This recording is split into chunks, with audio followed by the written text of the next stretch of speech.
né, a circulação dos jornais cai na mesma proporção. Né?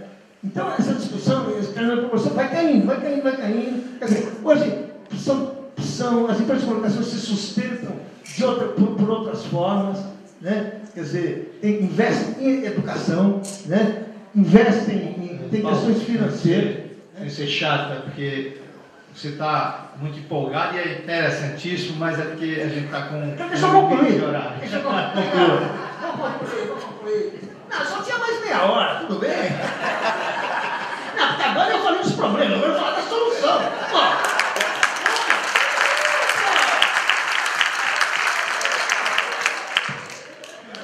Olha aí, né? Mas isso ainda tem mais 4 para falar, vai ser difícil, não vai. Mas enfim, eu estou querendo só falar isso para dizer o seguinte: é uma grande batalha. Agora, vamos ter consciência, é uma batalha difícil para burro. Além de, assim, o Requião, que você falou interessante, o Requião está tentando aprovar lá um direito de resposta, e já está tomando ferro. Porque, vamos dizer assim, só para falar assim, uma coisa que é importante, é a revisão e a fazer uma auditoria nos grupos que controlam a mídia eletrônica, que controlam a televisão e rádio, as concessões, que são herança política vergonhosa. Se alguém quisesse, de fato, acabar com a cultura autoritária, era para mexer aí, não é para mexer na lei de imprensa. A cultura autoritária é aí. Isso, sabe, nós temos uma herança e que agora foi se tornando imexível. Porque agora fizeram um jogo e todo mundo conseguiu pôr para laranja de laranja, e está lá, e hoje os políticos controlam. É isso aí, então é uma luta, porque isso é Brasil. A gente está enfrentando uma história do Brasil que se resume nesse meio de comunicação que a gente tem. Tenho dito, muito obrigado. Obrigado, Paulo. De fato, eu vou passar aqui para o Carlos, do lado do nosso companheiro do Sindicato dos Bancários. Saudar a todos aqui do plenário, as mulheres, os companheiros. Aqui, minha família também veio. Eu tenho uma expectativa grande, porque eu tenho uma militantezinha aqui política de 4 meses de idade e já me cobrou. Mas eu fico muito feliz aqui. Primeiro, parabenizar a organização do evento, que mostra uma coisa que o Miro falava no início e que o companheiro Paulo falava também. É o seguinte: não mudou muita coisa no país em relação à necessidade da massa popular, dos interesses dos trabalhadores serem colocados como interesses que precisam se consolidar para disputar a hegemonia. E aqui, neste evento, se identifica claramente de que as nossas frentes de luta, elas aumentam. E de que a construção de uma unidade para apresentar e disputar essas bandeiras com outras bandeiras reacionárias, ou mesmo bandeiras, novas bandeiras da política capitalista, de uma revolução burguesa, tem que ser apresentadas com muita transparência, para que nós não venhamos ser, mais uma vez, bucha de canhão dos ciclos da crise do capitalismo. Está muito claro para o movimento sindical.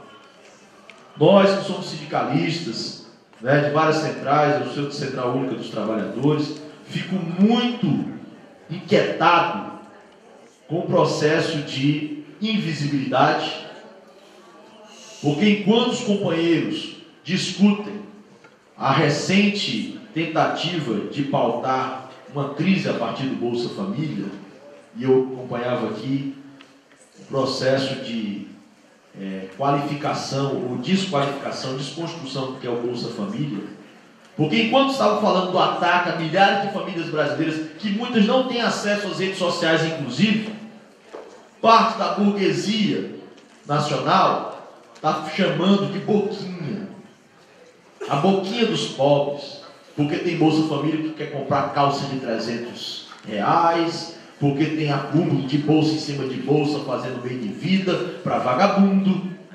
Essa é a lógica que há décadas vem sendo implementada para criminalizar o movimento sindical, os movimentos populares. E agora a gente está vendo que essa nova massa que, por critério, está ascendendo e se movimentando socialmente no país, ela tem que ser tutelada por essa burguesia, para tentar migrar o voto para outras alternativas na disputa de um executivo, que é uma parte do Estado, nesse próximo ano. Por isso, essa agenda, talvez, que não coincide na forma, no interesse de transformação da sociedade. Nós temos participação e temos interesse em continuar apoiando medidas para essa transformação, seja através do governo, seja através dessas medidas que os companheiros têm feito.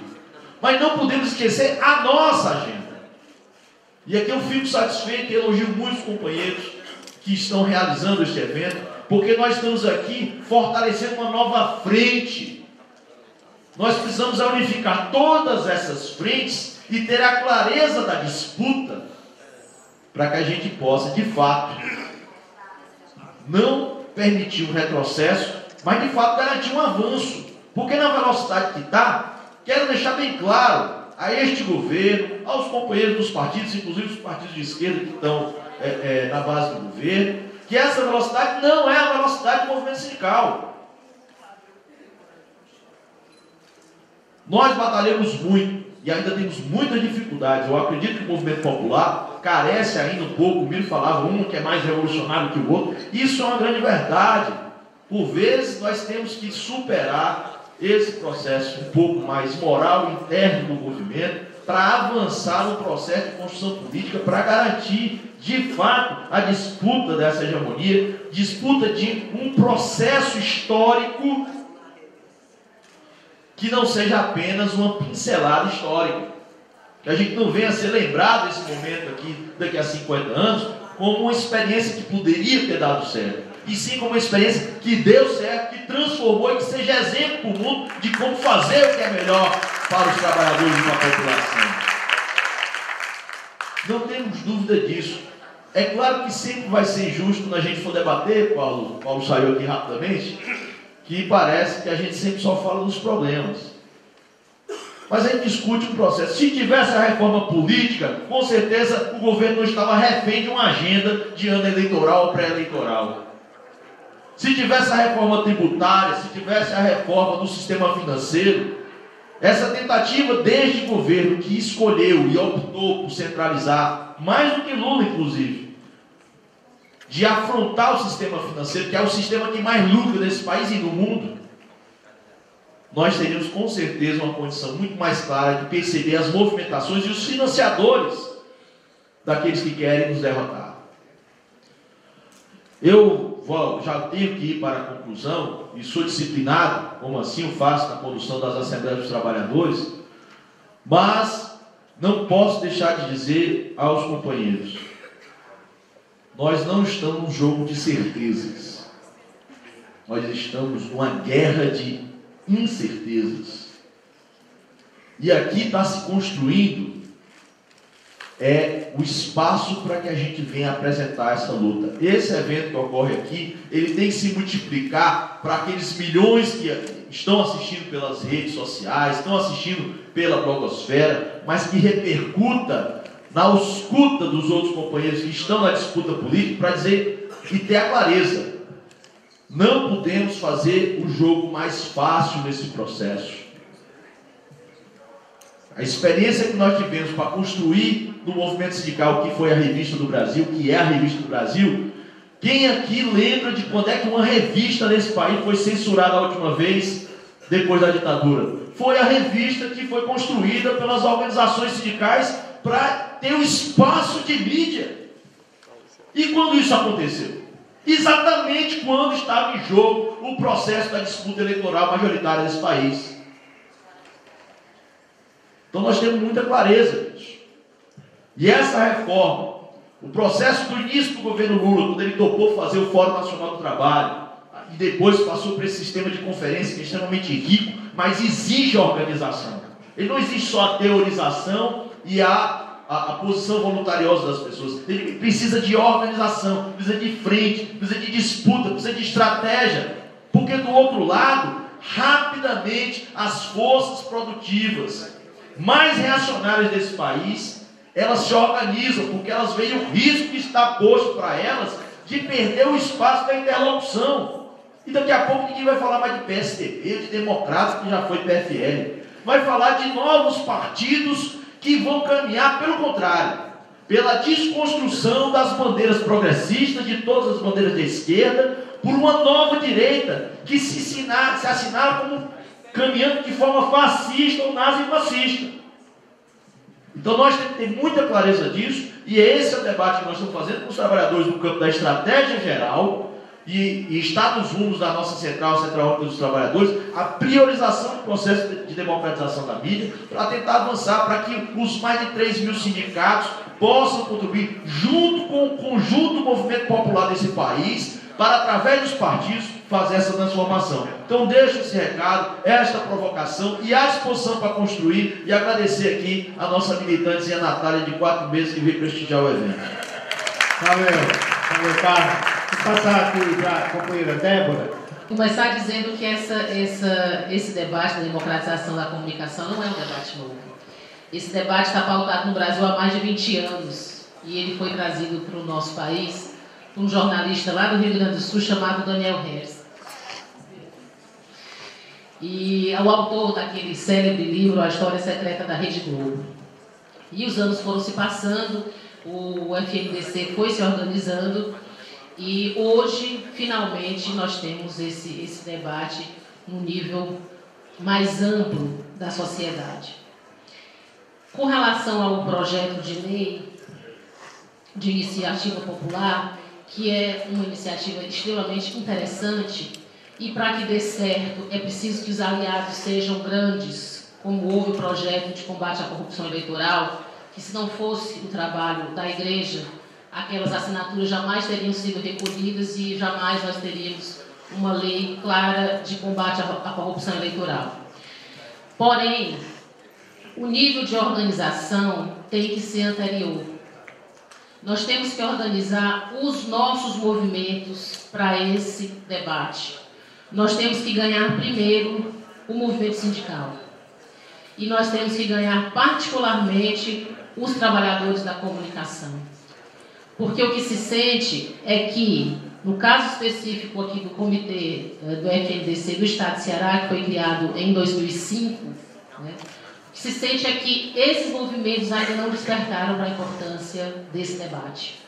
Né? Nós temos convidado várias entidades para fazerem parte do nosso comitê pela democratização da comunicação e temos sentido muita dificuldade. Então, eu acho que o nosso primeiro dever de casa é ganhar o debate internamente. É fazer com que as centrais sindicais, com que os sindicatos, eles realmente se interessem e participem desse debate da democratização da comunicação. Porque o que está se vendo hoje, e eu entendo que não está tendo uma outra alternativa, é o movimento social tomando o lugar do governo. É o movimento social em função de uma negativa explícita do Ministério das Comunicações de que não vai haver a regulamentação das comunicações, pelo menos nesse mandato. O movimento social está tentando fazer um papel que não é seu, que é o papel de apresentar um projeto de regulação das comunicações. Eu entendo que esse papel é do Executivo. E cabe ao movimento social, sim, pressionar para que o Executivo envie esse projeto de lei para o Congresso. Porque nós não somos crianças. Nós sabemos como esses projetos tramitam no Congresso Nacional. Nós sabemos para que eles obtenham sucesso, é preciso acordo de lideranças, é preciso acordo de bancadas e é preciso acordo dentro do governo. Então eu temo que o movimento social, né, nessa necessidade de dar uma resposta ao governo para a negativa da regulamentação das comunicações, ele deixe de fazer o seu papel preponderante, que é o papel de pressionar, de ir para a rua, de mostrar força, de dizer que não são só as categorias que militam no campo da comunicação que estão fazendo essa exigência. Né? Dizer que não são só os blogueiros progressistas ou só os empresários da área da comunicação progressistas que estão reivindicando isso. Dizer que essa é sim uma luta da sociedade brasileira.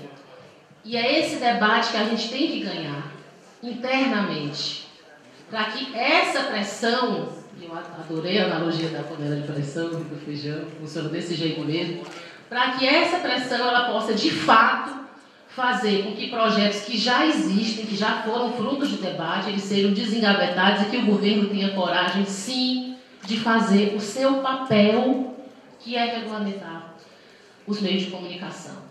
E aí o Paulo tem toda a razão quando ele faz esse retrospecto da tentativa de desregulamentação. Isso ficou muito claro em 2004, quando a Federação Nacional dos Jornalistas entregou ao presidente Lula o projeto de criação do Conselho Federal de Jornalistas.